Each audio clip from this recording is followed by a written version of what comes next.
পূরক কোণ ও সম্পূরক কোণ। আমরা আজকে প্রথমেই জানবো যে পূরক কোণটি কি।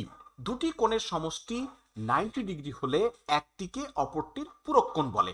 আমরা এখানে চিত্রে দেখতে পাচ্ছি কোণ এবিসি হচ্ছে 90 ডিগ্রি, এর মধ্যে আমরা দুটো কোণ নিয়েছি, একটি কোণ এক্স এবং একটি কোণ ওয়াই।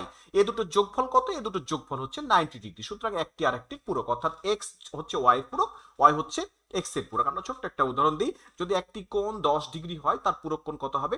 80 ডিগ্রি। কেন? এ দুটোর যোগফল হচ্ছে 90। তাহলে একটি কোণ যদি হয় এক্স, তাহলে তার পূরক কত হবে? তার পূরক হবে 90 মাইনাস এক্স। অর্থাৎ একটি কোণের মান দিয়ে যদি বলি এর পূরক কোণ কত, 90 থেকে ওইটুকু বাদ দিলে যা থাকে তাই হচ্ছে ওই কোণের পূরক কোণ।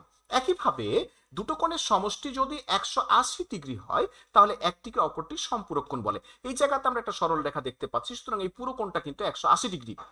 এখানে আমরা দুটো কোণ নিয়েছি, একটি কোণ এক্স এবং একটি কোণ হচ্ছে ওয়াই। এই দুটো যোগফল কত তাহলে?